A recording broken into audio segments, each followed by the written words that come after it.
sans tarder, le thème du jour, c'est 3 attitudes fondamentales de l'unité. Première partie, 3 attitudes fondamentales de l'unité. Première partie.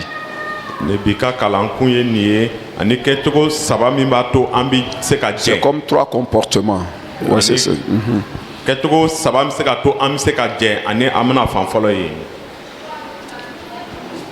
Alors nous allons lire dans Philippiens chapitre 2 le verset 3.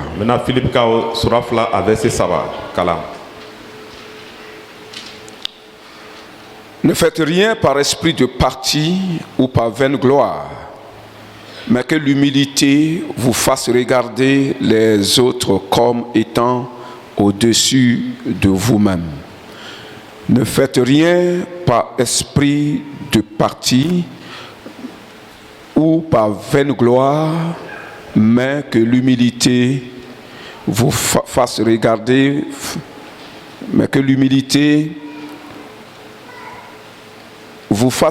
les autres comme étant au-dessus de vous. Béni soit le Seigneur. Amen.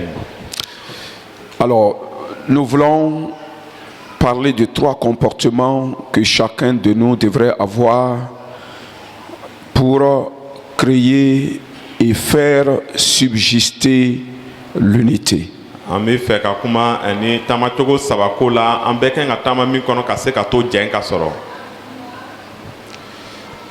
Vous savez que l'unité est une recommandation de notre Seigneur Jésus, déjà même dans Jean le chapitre 17.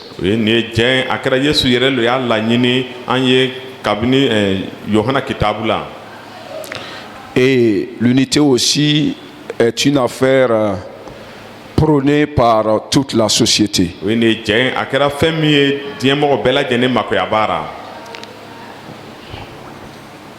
Jésus lui-même avait adopté ces 3 comportements dans son union avec le Père céleste.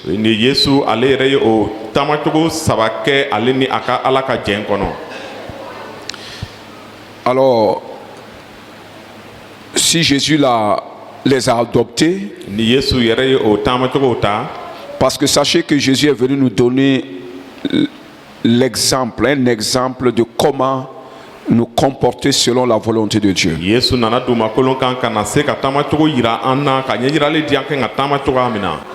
Il nous réclame l'unité, parce que lui aussi il est en union avec son Père. Et les choses qui l'ont permis, les comportements qui l'ont permis d'être en communion avec le Père, en union avec le Père, c'est ça qu'il nous recommande.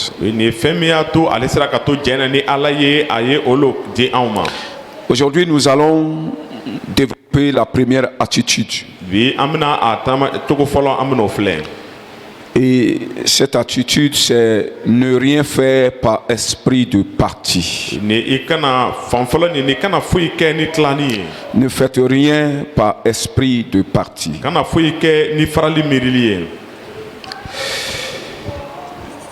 Donc c'est la première partie aujourd'hui. Un esprit de parti est un esprit de dissension, un esprit de dissentement ou un esprit de désaccord entre les gens. Un esprit de désaccord entre les gens.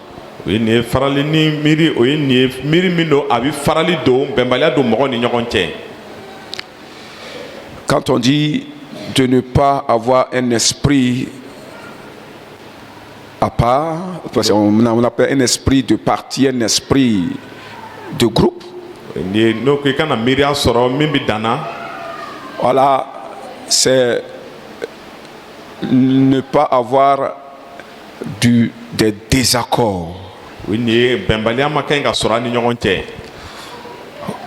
Alors nous allons pour cela étudier l'union qui a existé dans le temps entre l'apôtre Paul et l'apôtre Barnabas.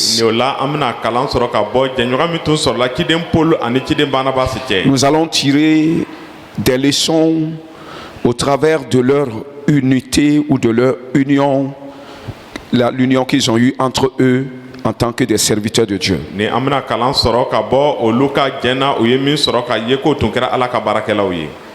Alléluia.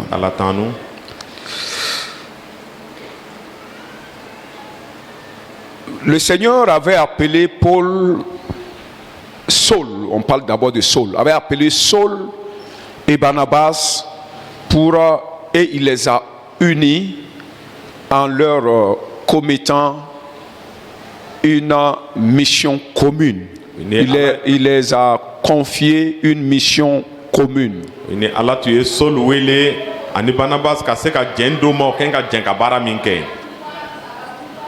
C'est pour dire que même quand le Seigneur Jésus envoyait ses disciples, il les envoyait 2 à 2. C'est pour dire que l'unité est le moyen de réussite, de succès dans ce monde.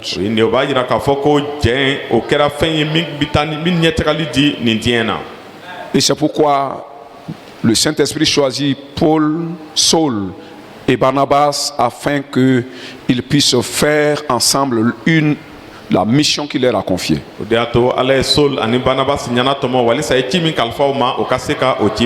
Si une seule personne veut faire un travail, il va beaucoup souffrir et ça ne va pas réussir.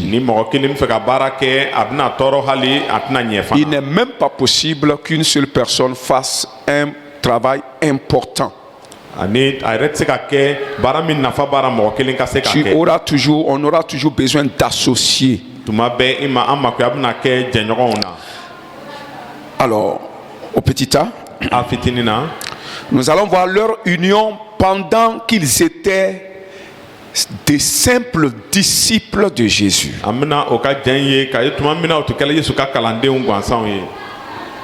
Parce que plus tard, ils sont devenus apôtres, mais nous allons voir leur union en tant que disciples simples de Jésus.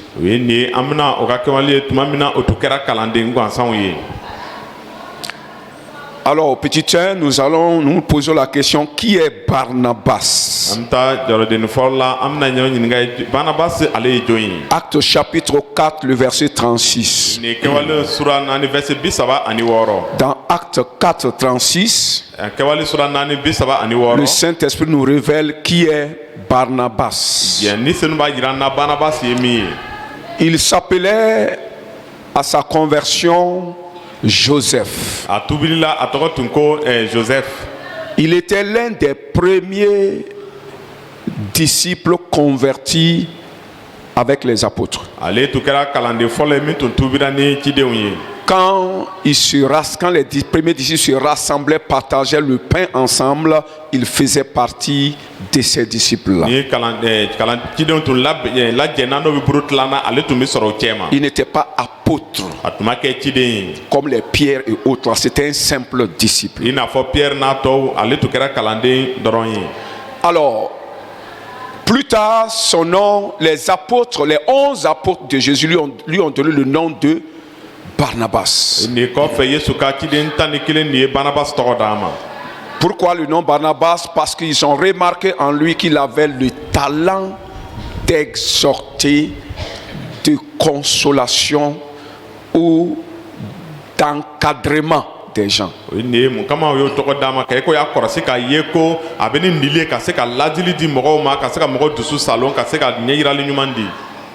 Donc, c'était sa vocation. Sa vocation a apparu dans ses actions. Et les apôtres ont dit, toi tu es Barnabas, c'est-à-dire tu es fils d'exhortation. Alléluia. Amen. Alors, c'est lui, Barnabas, dans Acte chapitre 11, verset 24.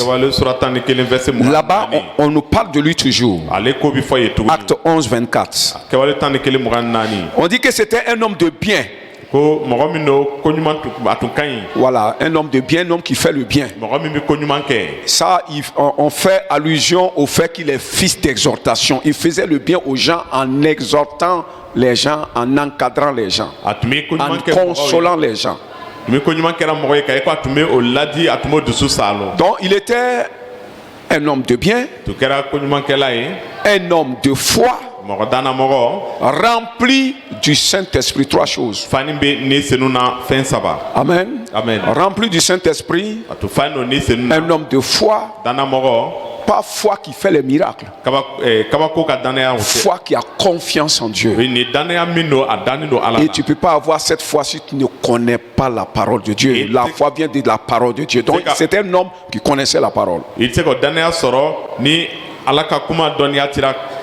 Il connaissait la parole et il la faisait tellement confiance. C'est ce que ça veut dire.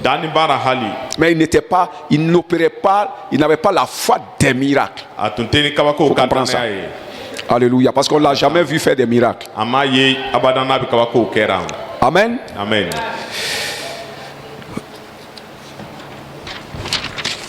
Ok, donc c'est lui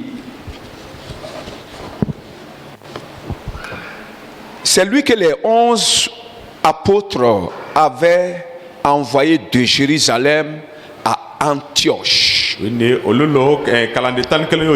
Olulo était allé. Nous sommes en train de parler de Barnabas toujours. Vous savez, la première église est née à Jérusalem. Quand les disciples étaient rassemblés, ils ne voulaient pas aller évangéliser. Il y a eu une persécution. Les gens sont sortis aller dans les autres villes pour prêcher. Et les gens sont allés prêcher dans la ville d'Antioche. Et les premiers chrétiens en dehors de Jérusalem, les premiers chrétiens des provinces étaient des chrétiens d'Antioche. La première église annexe de Jérusalem était Antioche.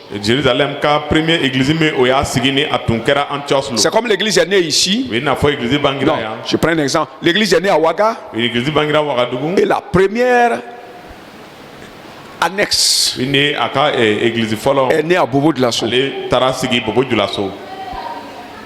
Comprenez un peu?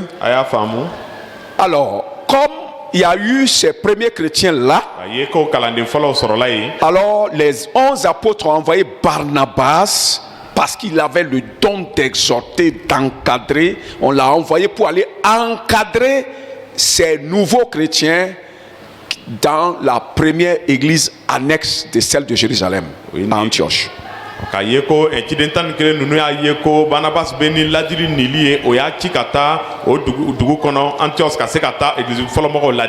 Quand il est allé là-bas exhorter les gens, enseigner les gens, entre-temps il s'est souvenu de Saul. C'est par là que la collaboration a commencé. Il s'est souvenu de Saul. Saul était un homme qui était converti. Et il était dans son village, dans sa ville. La ville de Saul s'appelait Tars. Donc Barnabas est allé à Tars pour chercher Saul, afin qu'il vienne l'aider à Antioche pour l'encadrement. Parce que Saul lui-même avait le don d'évangéliser. Et c'était un excellent enseignant aussi. Donc Barnabas est allé appeler Saul. Ça, ce n'est pas les 11 apôtres qui ont dit à Barnabas d'aller le chercher. C'est Barnabas qui a voulu aller le chercher.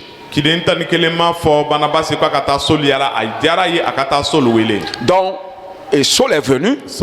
Ils ont exhorté, ils ont enseigné. Alléluia. Ok, donc voici comment ces deux se sont rencontrés dans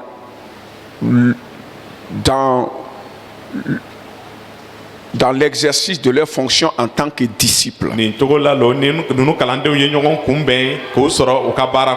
c'est pour dire, je vais vous faire comprendre qu'ils s'étaient déjà rencontrés avant. Avant. Parce que quand il est converti, quand Saul est converti là, c'est Barnabas qui l'a pris pour amener, présenter aux 11 apôtres. Ça c'est ce qui est passé avant ce que je viens de vous expliquer. Est-ce qu'on se comprend un peu? Ok, donc il le connaissait et il connaissait ses talents, c'est pourquoi il est parti le chercher. Alors, parlons au petit 2 de Saul. Qui est Saul? Saul était un grand intellectuel, diplômé. Il était un pharisien. Il connaissait les Écritures. Et c'est lui qui n'était pas d'accord avec le christianisme, qui a persécuté les chrétiens en son temps. Et en son temps, il prenait des lettres chez les autorités religieuses pour aller traquer ceux-là qui se disent chrétiens pour les amener en prison.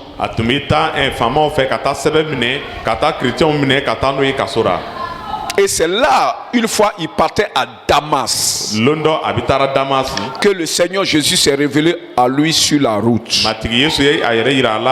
Il est devenu aveugle. Et après, il a été conduit dans la ville de Damas. Quelqu'un l'a conduit pour l'amener à Damas aveugle. Et c'est là-bas que le Saint-Esprit va parler à un homme de Dieu qu'on appelle Ananias. Dans la même ville de Damas où il partait persécuter les gens là. Et le Saint-Esprit dit à Ananias, va dans telle rue, il y a un monsieur qui là-bas qui s'appelle Saul.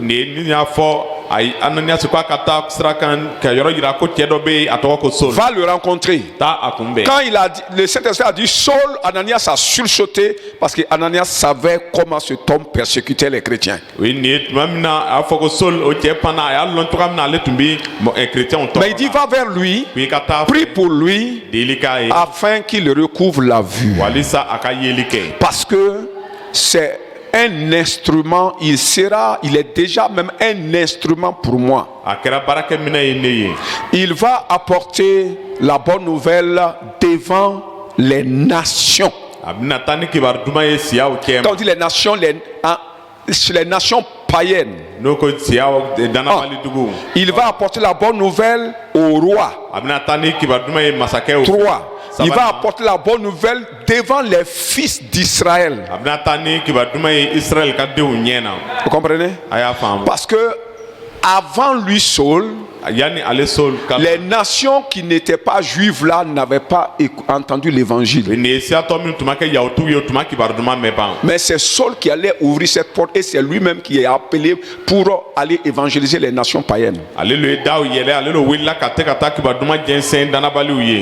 Alléluia.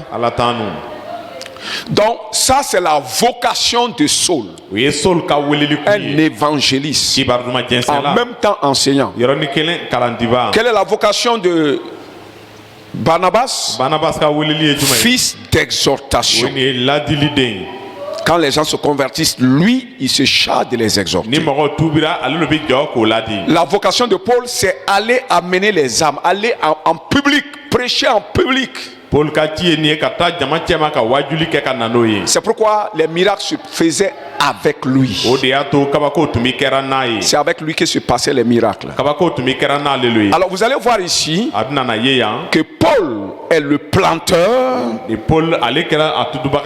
et comment vous appelez encore? Barnabas, lui, il va arroser. Comme il est dit dans 1 Corinthiens chapitre 3. Paul a planté, Apollos a arrosé. Donc c'est ce qui va se passer avec les deux personnages là. Gloire au Seigneur. Ce message d'aujourd'hui c'est un peu de l'explication des Écritures. Donc il faut bien suivre. Gloire au Seigneur. Donc nous voyons qu'ils étaient appelés à une même tâche, mais chacun avait sa spécificité. Chacun avait son talent.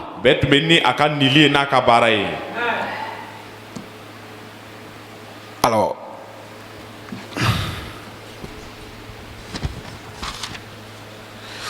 comment et voilà. Et pendant, je voulais souligner quelque chose avant qu'on continue. Pendant qu'ils étaient associés dans l'église d'Antioche en train d'enseigner,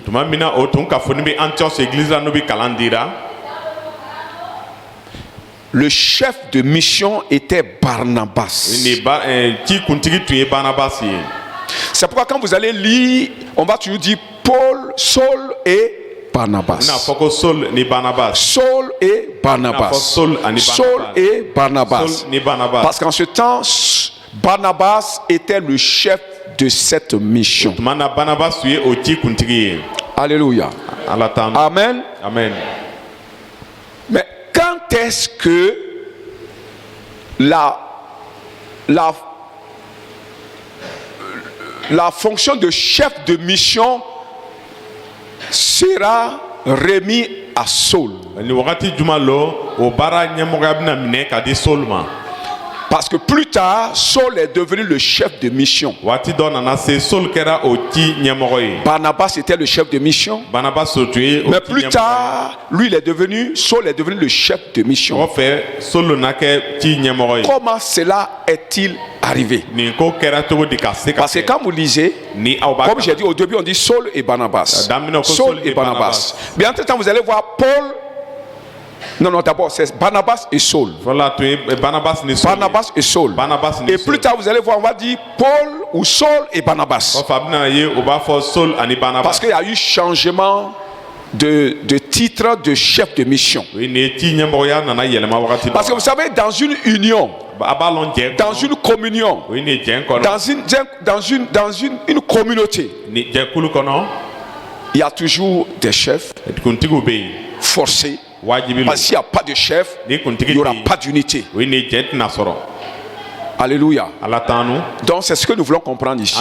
Quand est-ce que cette fonction a changé pour que Saul devienne le chef de mission? Ok. Vous comprenez? Je reviens un peu en arrière. Quand l'église d'Antioche est ouverte et qu'on ait envoyé Barnabas là-bas, comme je l'ai dit, il est parti amener Saul avec lui et ils ont enseigné dans l'église d'Antioche. Quand ils avaient fini la mission, ensemble ils sont allés à Jérusalem. Les deux là sont allés à Jérusalem. Est-ce qu'on comprend? Aller rencontrer les 11 apôtres, faire le compte rendu. Amen. Amen. Et quelque temps les laissant à Jérusalem, pendant qu'ils sont à Jérusalem, une nouvelle a quitté la nouvelle église d'Antioche pour venir à Jérusalem. Pour venir dire aux apôtres qu'il y a des gens qui sèment le désordre dans l'église annexe là. Alors les 11 apôtres ont décidé d'envoyer de créer une deuxième mission dans la même église. Ils ont choisi Barnabas encore. Maintenant, Saul est choisi maintenant par les 11. Comprenez? Et ils ont ajouté Silas. Ils ont ajouté encore Jude. Et ils étaient 4. Amen. Amen. Deux nouvelles têtes. Voilà. Pourquoi? Parce que bon, les autres là on les connaît.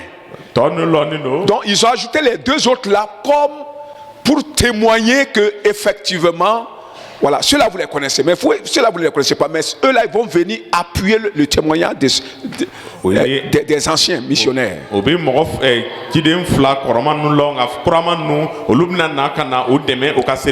Donc c'est là qu'ils sont allés encore pour apporter le message des 11 apôtres aux disciples ou aux chrétiens d'Antioche. Là aussi, Comment ils doivent se comporter face à ces fausses personnes-là qui sont venues pour troubler l'église. Après cette deuxième mission à Antioche, Jude, lui, a décidé de retourner à Jérusalem, d'où ils sont venus. Jude. Amen. Donc il est resté Barnabas, Saul et Silas à Antioche.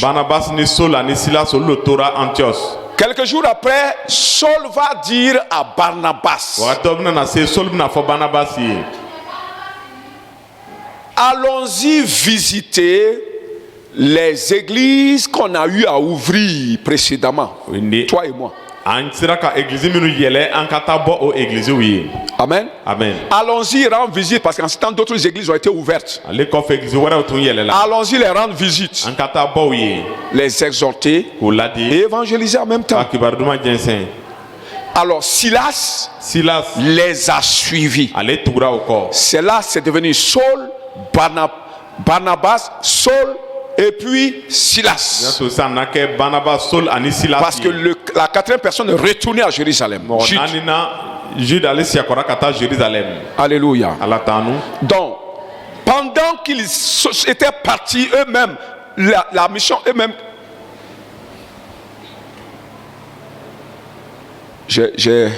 Ok, est-ce que je n'ai pas omis quelque chose? Vous m'excusez.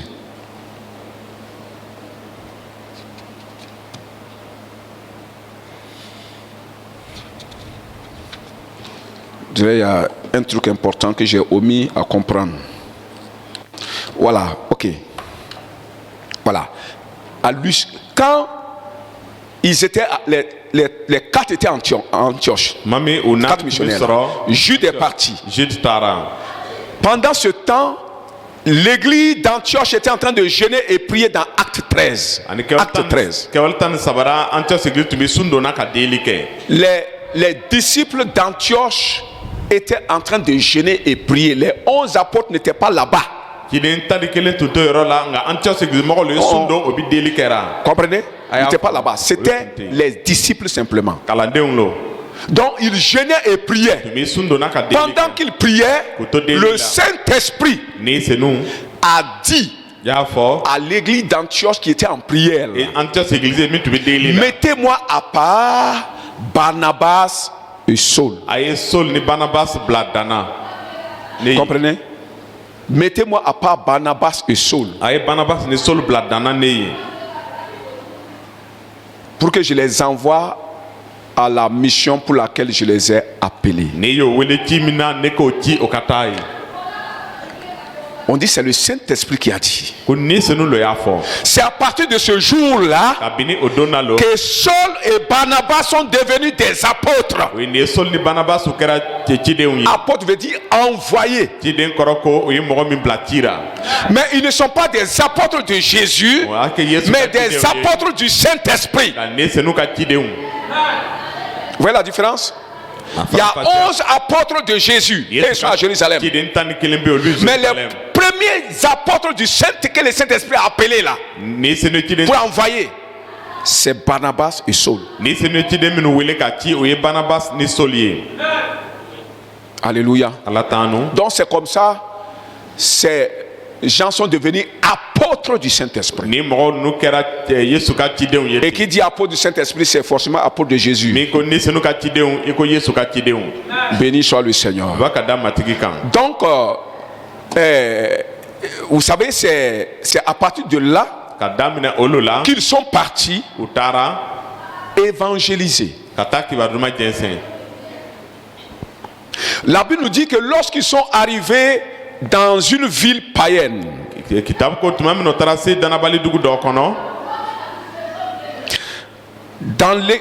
au chapitre 13 toujours, cette ville s'appelait Paphos. Pendant ce temps, comme je l'ai dit, Barnabas était toujours le chef de mission. Barnabas. Quand ils sont arrivés à Paphos, ils ont trouvé un magicien qui s'opposait à leur message. Et comme il s'opposait, la Bible nous dit au verset 9, alors Saul appelé Paul. C'est de là que le nom de Paul va venir. La Bible de Saint-Esprit dit que alors, quand le magicien a commencé à s'opposer à leur évangile, alors Saul, parce que c'était Saul avant, oui ou non? Maintenant, alors Saul appelé aussi Paul. C'est de là que le nom Paul va venir.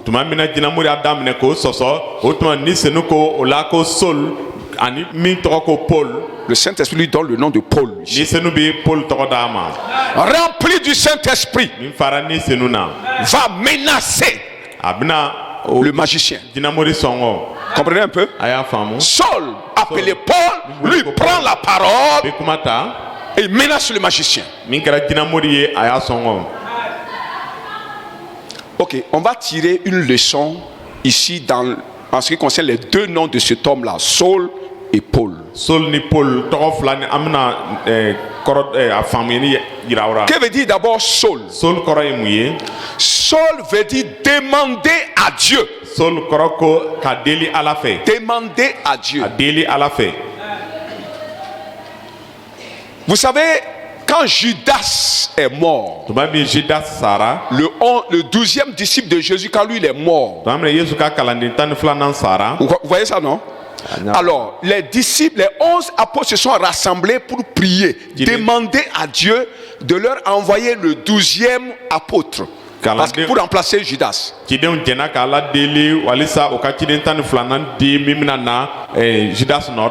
Quand ils ont prié, le Saint-Esprit ne leur a rien dit, mais ils ont jeté le sort pour choisir quelqu'un. Et vous savez, quand le sort est jeté, ça va tomber forcément sur un du groupe. Si je prends une pièce de 10 francs, je dis les deux là, Seigneur, choisis un. L'autre là c'est l'autre face et l'autre là va représenter l'autre face. Je vais jeter. Ce qui sera en haut, ce serait lui que tu as choisi. Forcément, ce serait l'un ou l'autre. Mais est-ce que vraiment Dieu a dit de jeter le sort? Dieu n'avait rien dit. Ça veut dire, et ils ont fait un choix, mais qui n'était pas du Saint-Esprit. C'est pourquoi quand le jour de Dieu est venu de choix, bon, quand ils ont jeté le sort, ils ont pu choisir quand même quelqu'un. C'était qui encore? Matthias. C'est Matthias qu'ils ont eu. Mais Matthias c'est pas le choix de Dieu. C'est pourquoi les affaires de l'église ne doivent pas être dirigées selon les manières du monde. Alors, le Saint-Esprit n'a rien dit. Matthias était du nombre des apôtres. Mais le Saint-Esprit ne le connaissait pas. Jusqu'à ce que maintenant Saul vienne sur la scène. Amen. Amen. Et c'est pourquoi le nom Saul veut dire demander à Dieu. Ce que les apôtres avaient demandé dans la chambre haute là, c'est lui comme ça. Donc Saul était devenu le 12e apôtre de Jésus-Christ. Le Saint-Esprit les a appelés lui et Barnabas pour être ses apôtres. Mais on a reconnu par la suite que Saul n'était pas simplement apôtre du Saint-Esprit, mais faisait partie des apôtres de Jésus-Christ aussi. Qui comprend ça? Quelqu'un a compris ça? Béni soit le Seigneur. Amen. Donc, demandez à Dieu. Mais que veut dire Paul? Paul veut dire petit. Petit dans le sens de humble. Et quand il a reçu ce nom Paul par le Saint-Esprit, c'est à partir de ce temps que vous allez voir le caractère humble de Paul. Le nom petit l'a affecté, a changé son comportement. Il est devenu humble. C'est pourquoi il va dire plus tard que parmi les apôtres là, lui, il est le moindre. Je suis le moindre. Vous savez, quand les gens sont rassemblés, personne n'ose dire que je suis le moindre. C'est ça le problème quand les gens se rassemblent. Personne ne veut dire moi je suis petit. Mais le Saint-Esprit dit à Saul, humainement, socialement, tu es une grande personne, mais moi je veux que tu sois petit parmi les hommes. Et c'est dans cet état d'humilité là que Dieu a élevé Saul. Il est devenu le plus grand des 11 apôtres. Pour dire que l'humilité précède la gloire. Celui qui se fait petit dans une assemblée, le Saint-Esprit se charge d'élever la personne. Rien ne sert de te montrer, rien ne sert de t'élever, rien ne sert de dire que je suis le plus important de tous. Rien ne sert de se montrer que je suis mieux que tout le monde. Non, laisse, rabaisse-toi. Quand le Saint-Esprit va t'élever, ton nom ne sera jamais oublié. C'est pourquoi on continue à parler de Paul aujourd'hui. Amen. Amen. Revenons toujours à notre passage de Actes chapitre 13 verset 9. Verset 9. C'est ça? Ok. C'est là qu'on a dit que pendant qu'il prie... Non, vous m'excusez. On a dit que... Est-ce que c'est 13? C'est ça? Verset 9. Oh. C'est 13 en tout cas. Ouais, on revient au verset 9. Voilà, c'est ça.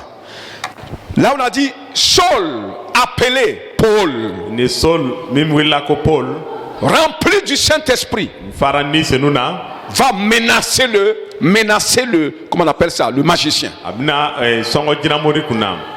Et il va décréter par la puissance du Saint-Esprit. Il dit, toi, magicien, que les ténèbres tombent sur toi maintenant. Tu ne verras plus la lumière. Et les ténèbres sont tombées sur lui, il est devenu aveugle. Tout le monde était étonné. C'était un miracle qui s'est produit. Mais qui a pris la parole? Est-ce le chef de mission? Non.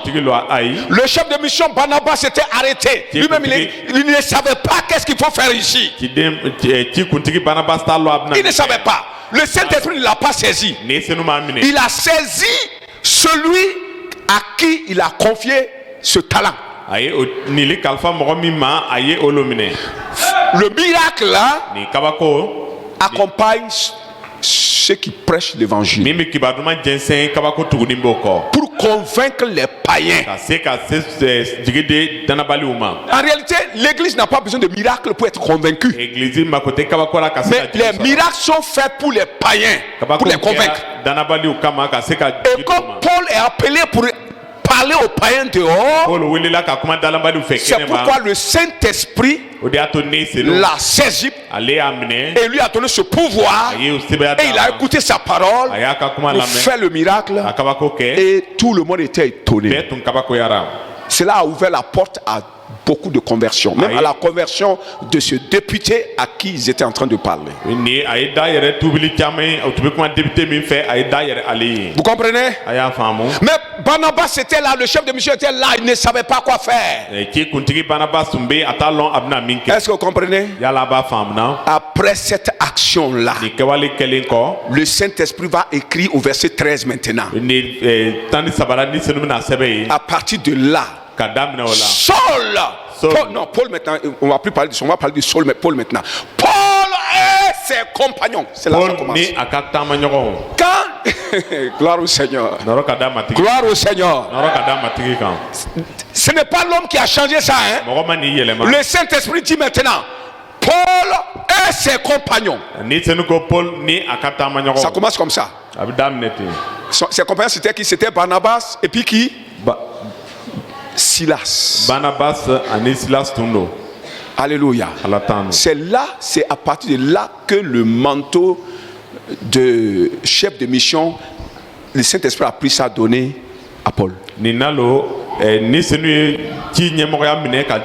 Parce qu'on n'est plus sur le terrain de Barnabas. Le terrain de Barnabas, c'est dans l'église. Le terrain de Paul, c'est dehors. Est-ce que vous comprenez ça? Et le Saint-Esprit a pris quand ils sont sortis pour l'évangélisation, on continue à dire Barnabas. Mais maintenant, après le miracle, les choses ont changé.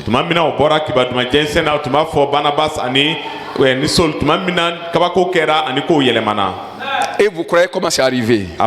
Comment on a commencé à appeler, on a commencé à dire Paul et Barnabas. C'est entre eux-mêmes.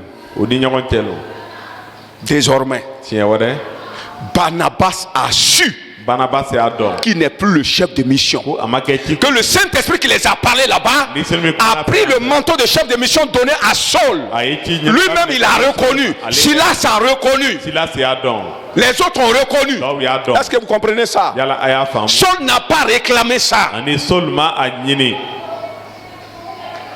Est-ce qu'on peut être capable de reconnaître des choses comme ça? Toi, tu peux être capable de reconnaître que la devanture qu'on m'a donnée maintenant, le Saint-Esprit veut donner ça à quelqu'un d'autre?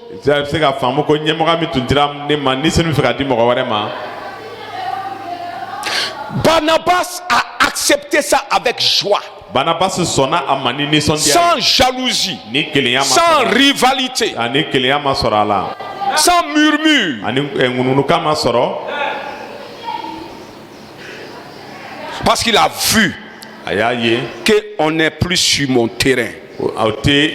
Là où on est, moi je ne maîtrise pas. Celui qui maîtrise, c'est à lui le Saint-Esprit a donné la direction. Pour un temps. Quelqu'un dit Amen. Il n'a pas refusé d'écouter les ordres de Saul, de Paul plutôt. Il se soumettait aux ordres, puisque c'est le chef de mission qui est Paul maintenant. Maintenant, c'est lui qui dicte, on va aller.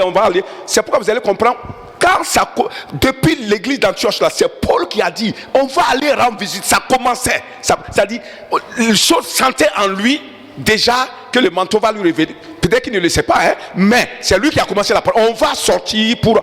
Ça a démarré depuis là-bas. Et le Saint-Esprit a confirmé ça devant le magicien.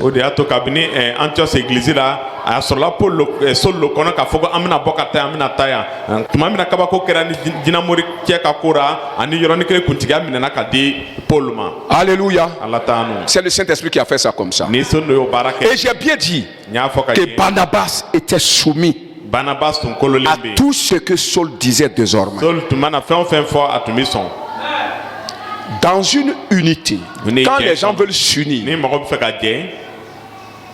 s'il n'y a pas cette compréhension, reconnaître les talents des uns et des autres, et savoir que dans chaque œuvre, chaque travail, chaque fonction, chaque ministère, il y a des gens à qui Dieu a donné le talent. Il faut que les gens acceptent lui donner de diriger quand nous sommes dans ce domaine. Amen. Amen. À quelque part, le pasteur même va enlever, c'est-à-dire le manteau qu'il avait, il enlève ça, il confie ça à quelqu'un. Est-ce que vous comprenez? Parce que si tu ne sais pas dans ton domaine, et que tu veux être toujours devant par orgueil, tu vas échouer et faire échouer la chose face au magicien. Face à certaines difficultés, quand les difficultés vont se présenter, toi, tu ne pourras pas résoudre ça. Tu ne pourras pas surmonter ça. Parce que ce n'est pas ton domaine. Mais tu vas voir que celui qui est appelé pour ça, qui est derrière toi, Si lui veut faire ça, ce serait avec facilement il va faire ça. Cette personne sera proactive, active dans cette affaire. Vous savez, quand c'est pas dans ton domaine, tu es moche. Tu n'es pas proactif. Et tu bloques. Parce que tu ne sais même pas quoi faire. Tu ne sais pas comment faire. Et même tu vas honte de demander derrière qu'est-ce qu'on doit faire. Parce que tu dis que tu es le responsable. Vous comprenez? Vous voyez comment le Saint-Esprit peut prendre la direction donnée à quelqu'un d'autre pour un instant, ou bien pour une mission, ou bien pour une œuvre quelconque.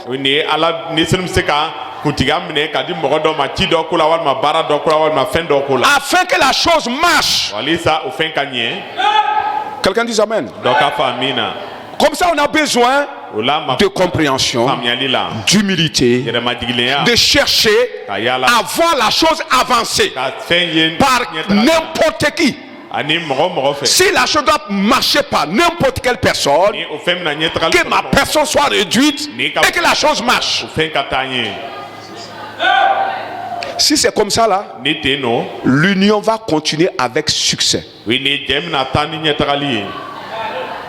Mais s'il n'y a pas cette compréhension, même si on prend ça, on donne quelqu'un, celui à qui on a pris ça, lui sera l'instrument qui va mettre les pots de banane, mettre les barrières, les cales devant l'autre là que le Saint-Esprit a posé devant. Il ne sera jamais d'accord. Lui, celui qui va toujours discuter, il ne sera jamais d'accord. Et amener le trouble, la confusion.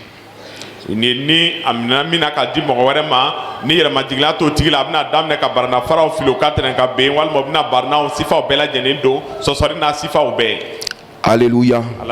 Est-ce qu'on comprend ça? J'espère que ça nous fait du bien ce matin. Ok, donc voici cette leçon que nous tirons là. Accepter le leadership dans des gens que le Saint-Esprit établit, ou accepter leur donner le leadership dans les domaines, à des gens qui maîtrisent les domaines dans lesquels vous êtes, vous trouvez. Alléluia. Alors,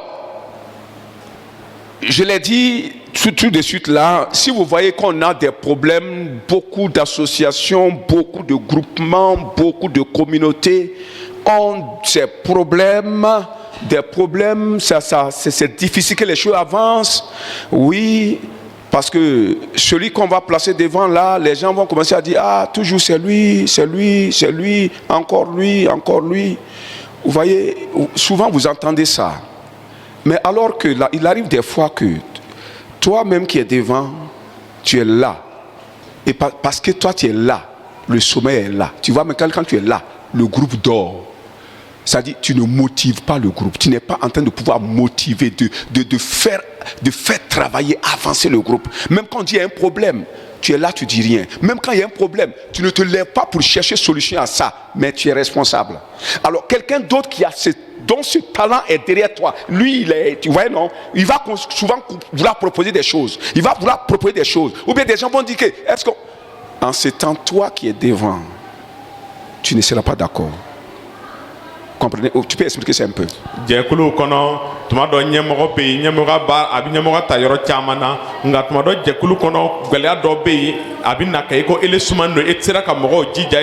pourquoi tu es parce que tu ne maîtrises pas la situation.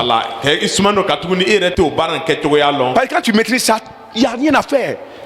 Tu es chaud. Et quand il y a un problème, on ne va même pas te dire, tu vas te le faire ça, parce que c'est ton travail. Mais dans le cas contraire, tu seras là assis, le groupe va dormir, les choses n'avancent pas, rien ne se passe, tu ne fais rien, et personne d'autre ne doit faire quelque chose aussi. Si quelqu'un fait quelque chose, dit non. Vous comprenez un peu? Comprenons ça. Dans nos assemblées, les femmes, les jeunes, les enfants, comprenez ça comme ça. Ça serait un médicament pour résoudre d'autres problèmes. Et les choses vont avancer. Vous allez voir que chacun va apporter sa pierre, la pierre qu'il peut apporter, il va apporter ça. Sinon, entre-temps, ceux-là qui apportent les grosses pierres, là, que vous êtes en train de dire, il va garder ses pierres aussi. Parce que si j'apporte ma pierre, il y a un problème. Donc, je garde ma pierre.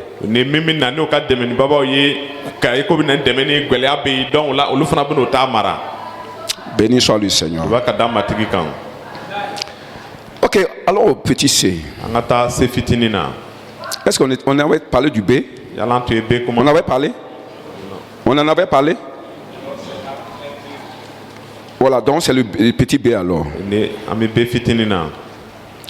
Comment l'esprit de parti ou de dissension est entré entre les deux hommes là?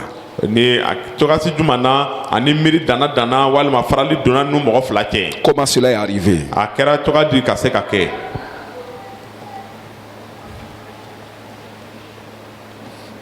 Ok.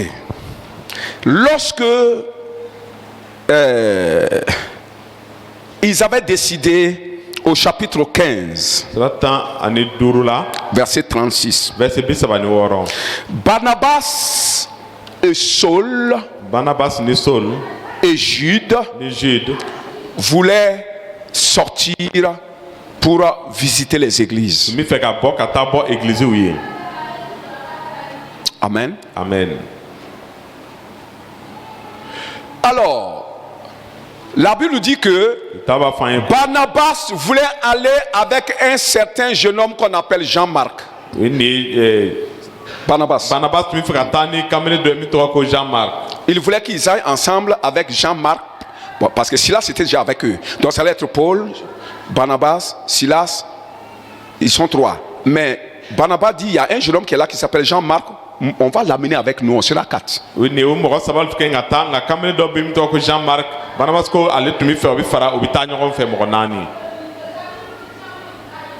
Saul, non, Paul, le chef de mission n'était pas d'accord. Paul, il a refusé. Parce qu'il est le chef de mission. Mais et pourquoi il a refusé? C'est ça qui est important. Pas parce que seulement il est le chef de mission, mais pourquoi il a refusé. Ça c'est important. On ne refuse pas parce qu'on est chef. Mais on refuse à cause de certaines réalités. Amen. Amen. Je parle au leader. On ne refuse pas les choses parce qu'on est chef. Voici les deux raisons de Saul. De Paul. Il dit premièrement, il y a eu entre-temps quand on partait en mission, il était avec nous. Dans le temps, Jean-Marc était avec eux. Mais en route là, il les a trahis. Il les a abandonnés depuis retourner. Vous comprenez un peu? Et les autres là sont partis de mission. Je ne parle pas de Jude, hein. Je parle de Jean-Marc. Dans une des missions, il les avait accompagnés. Mais en route là, il les a trahis. Alors, Paul dit, nous ne pouvons plus aller avec quelqu'un qui nous avait trahis dans une de nos missions. Parce que si vous êtes ensemble, après il y a des défections, ça décourage le groupe. Donc on ne peut plus permettre qu'il nous décourage en cours de route. N'est-ce pas logique et réaliste? Est-ce que ça c'est pas la vérité? Ça c'est réel. C'est la réalité. C'est la logique. C'est comme ça, on décide, c'est-à-dire on décide certains, toujours que ce soit selon la logique, selon la réalité. Il ne faut pas regarder le visage des gens. Pas regarder le visage des gens pour dire. Deuxièmement, vous savez, Saul avait été choisi par les apôtres. Paul, oui ou non? On a vu ça.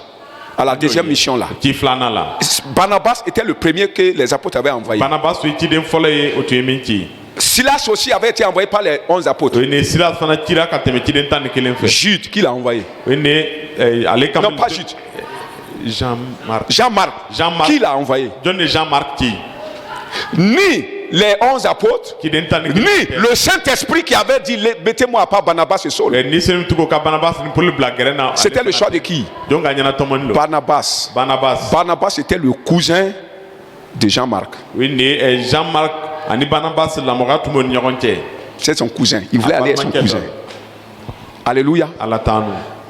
Donc, Paul dit, non seulement il n'est pas mandaté par les apôtres, ni mandaté par le Saint-Esprit. C'est la raison pour laquelle il avait fait défection. Parce que quand le Saint-Esprit ne t'appelle pas, tu vas faire défection. Face au problème, tu vas faire défection. Mais pourquoi il était motivé de les suivre maintenant? Vu les miracles qui se sont passés, qu'on est venu raconter à Jérusalem, c'est tout ça qui a motivé les gens. Beaucoup de pasteurs sont pasteurs aujourd'hui, pas parce que le Saint-Esprit les a appelés. Et les païens ont souvent raison que pour avoir beaucoup d'argent, il faut simplement ouvrir une église. Comprenez? Les gens nous disent ça. Tu deviens pasteur et si tu veux avoir beaucoup plus d'argent, il faut ouvrir une église, tu deviens le chef de l'église. Alléluia. Si le Saint-Esprit ne t'appelle pas, c'est toi qui vas créer le scandale dans l'église. Les pasteurs qui créent les scandales dans les églises, la plupart sont ceux-là qui ne sont pas appelés par le Saint-Esprit.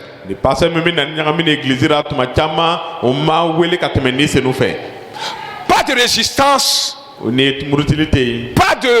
d'humilité, pas de foi pour affronter les difficultés. Moindre erreur seulement il démissionne. Moi je vais démissionner.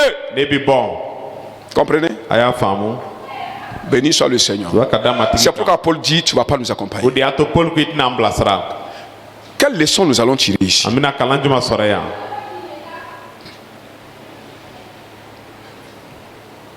En tant que responsable, ne prends pas des décisions si ce n'est pas selon la réalité, la logique des choses. Amen. Amen. Ce n'est pas parce que aussi il était cousin de Barnabas que Paul a refusé. Comprenez? Non. On ne décide pas comme ça. Est-ce qu'on se comprend un peu? À vous maintenant de prolonger ça dans votre vie, dans la vie des gens, dans la vie de chaque jour, pour voir qu'est-ce qu'il ne faut pas faire. Comprenez? Vous allez tirer des leçons. Si vous réfléchissez dedans, vous allez tirer des leçons là, en tant que responsable. Ne faites rien selon votre propre volonté. Parce que si c'est ta volonté, non seulement le Saint-Esprit ne va pas te soutenir. Et si le Saint-Esprit ne soutient pas, tu vas voir qu'il y aura division. Les gens vont pas, personne ne va mettre sa main dans cette affaire. Alléluia. Maintenant, Barnabas à son tour, quand Saul a dit Jean-Marc n'ira pas avec nous, c'est à partir de là que la dissension a commencé. C'est en ce temps que le désaccord est venu. La Bible nous dit qu'il y a eu une grande dissension.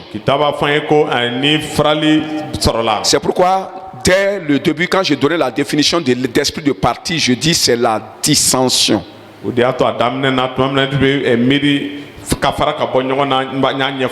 comprenez? Parce que ici là, l'esprit de parti va commencer, mais on n'a pas dit esprit de parti, on dit une grande dissension, désaccord. Alléluia. Alors, Barnabas n'était pas d'accord avec le chef de mission. Déjà Barnabas est en erreur. Avant c'est toi qui décidais. Maintenant c'est Saul qui décide. Pourquoi tu t'opposes? Comprenez? Pourquoi tu t'es opposé à ce que... Alors que le gars, ce qu'il dit là, c'est la réalité. Mais toi, tu tiens au fait que c'est ton cousin. Pourquoi ce dernier s'est révolté, n'a pas voulu se soumettre à la décision du chef de mission?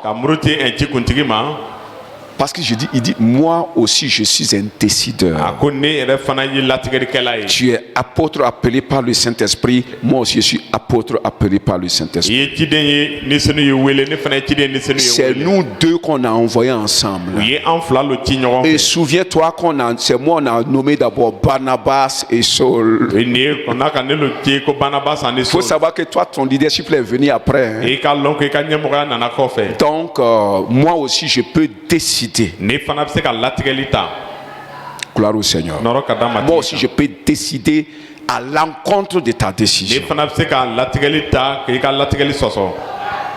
C'est comme ça que viennent les choses. ko u bɛ nana ten nɔ. Quand on discute ni sɔsɔli bɛ kɛ. sans chercher à être raisonnable, ni an ta yara la ka. sans chercher à voir si ma décision est de la logique, n'an ta yara ka lɔn yala latigɛli ni a bɛ sira ɲuman kan wa.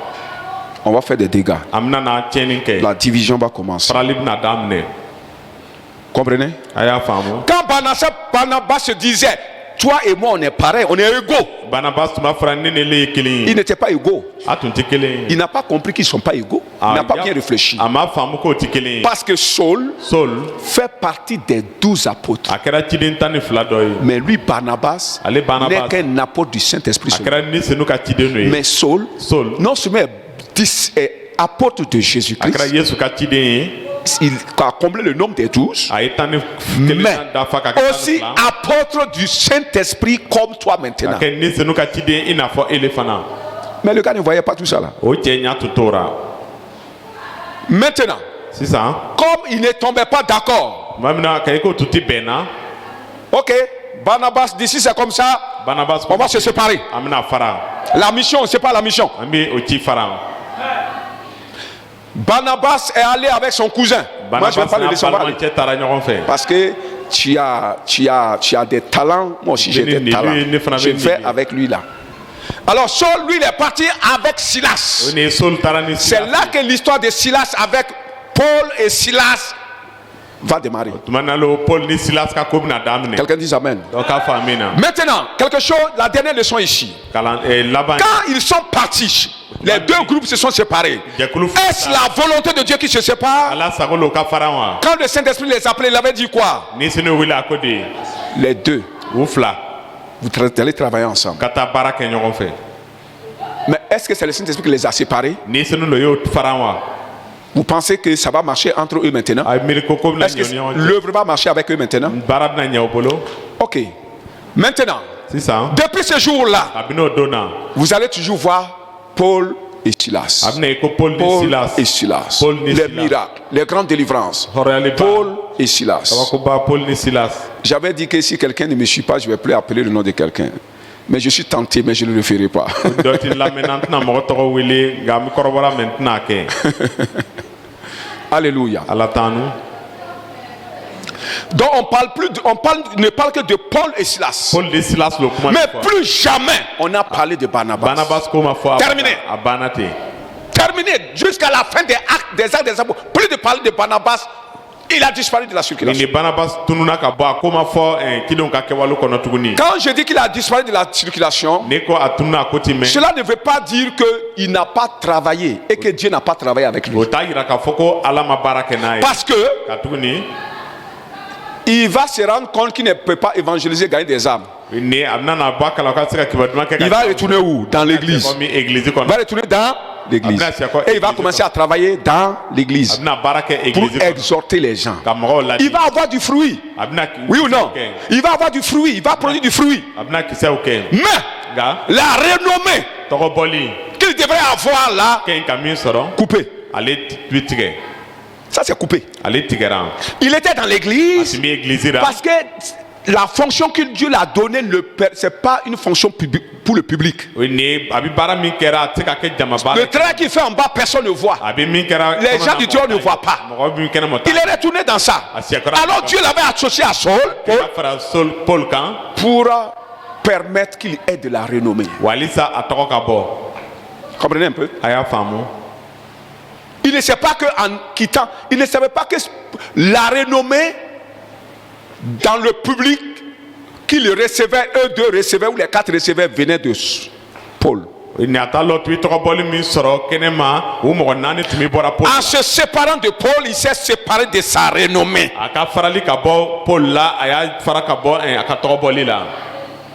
Est-ce qu'on comprend ça? C'est la dernière leçon. Il y a des personnes qui ne sont vues que lorsqu'ils sont avec d'autres personnes. Dieu a créé les gens comme ça. Certaines personnes comme ça. On te verra quand tu seras avec telle personne. Si tu abandonnes la personne, c'est fini. Parce que lui, il est comme une tour. L'autre personne est comme une tour. Et toi, tu te tiens dessus.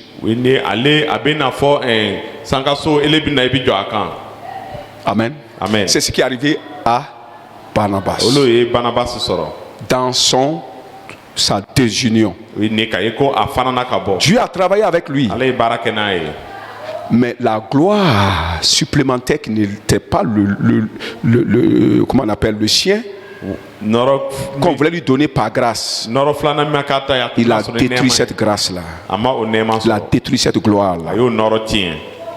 Amen. Amen. Quand le centre avait commencé, centre d'évangélisation,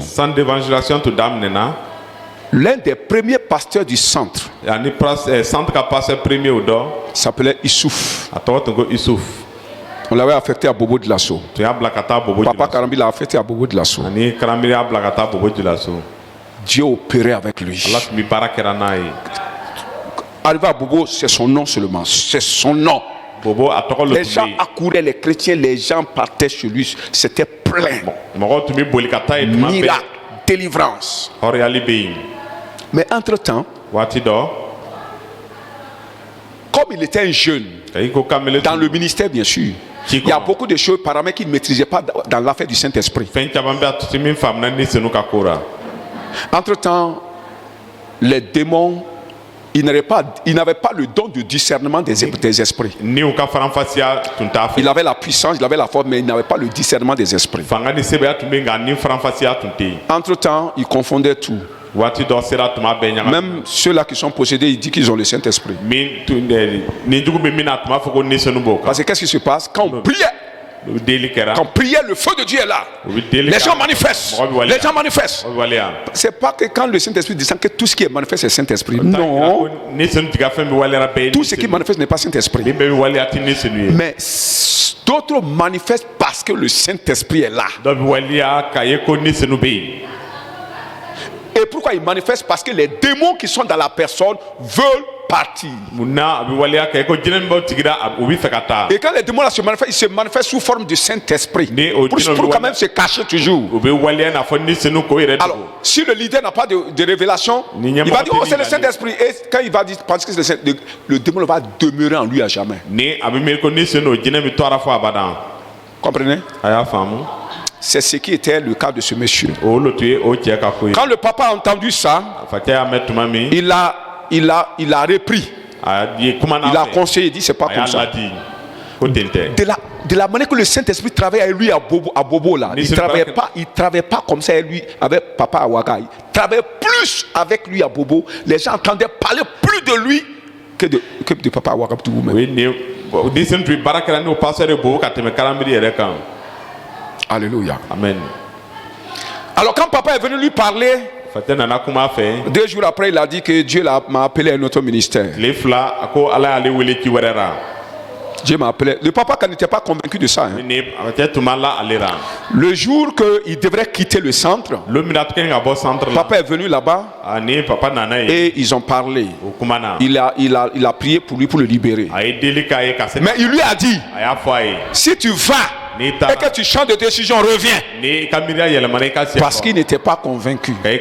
Il a su que c'est par révolte. Il ne veut pas se soumettre parce qu'il se dit que moi je connais le Saint-Esprit plus que toi. Tu es leader mais je connais le Saint-Esprit plus que toi.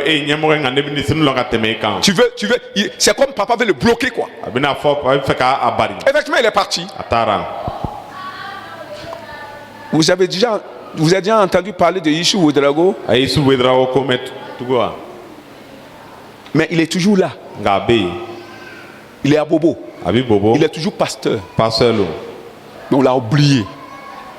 u ɲinana kɔ Dès qu'il est parti, a taaren kɔ c'est terminé. a banna Les miracles sont finis. kabakow banna Et comme il mélangeait les démons au Saint-Esprit, tun bɛ jinɛw ɲagami ni senu ye finalement, tout est parti. a bɛɛ taara Il n'a pas su rester à l'ombre a ma se ka to suma kɔrɔ pour profiter de la gloire a se ka nɔrɔ sɔrɔ qui n'était pas le sien. min tun ma kɛ a ta ye Mais Dieu voulait le faire profiter. ala tun bɛ fɛ ka to a ka nafa sɔrɔ Quelqu'un dit Amen. dɔ ka fɔ a min na L'esprit de parti. o ye nin miiri farali miiri C'est pourquoi il est dit, o de y'a to a fɔra ne faites rien a kana foyi par kɛ esprit de parti. ni farali dusu Ça veut dire quoi? kɔrɔ ye mun ye Pendant que vous êtes en dissension, Ni vous aw êtes bi en sɔsɔ désaccord, a ti bɛnna. ne prends pas une décision à partir de là-bas. kana latigɛli ta ka Ça veut kɛ ni dire- o ye Quand il y a le désaccord, ni bɛn tɛ les gens sont surchauffés. o ni bɛɛ gannen don Ne prends pas, ne projette pas de faire quelque chose en cette o période. wagati la kana ɲini ka fɛn dɔ kɛ Tu vas faire des erreurs. Tu vas faire des erreurs. i bɛna filiw Tu kɛ vas mal décider de faire. i bɛna latigɛli jugu ta kɛli kɔnɔ Et à la fin, tu sauras que tu t'es trompé. a laban i bɛna na lɔn ko i filila Parce qu'on ne prend jamais la bonne décision de faire certaines choses lorsque nous sommes en colère. oui tuma min ni mɔgɔ dimina latigɛli ɲuman tɛ ta ye Que le Seigneur vous bénisse. matigi ka dubawu ye On va se tenir debout. an bɛ wuli ka jɔ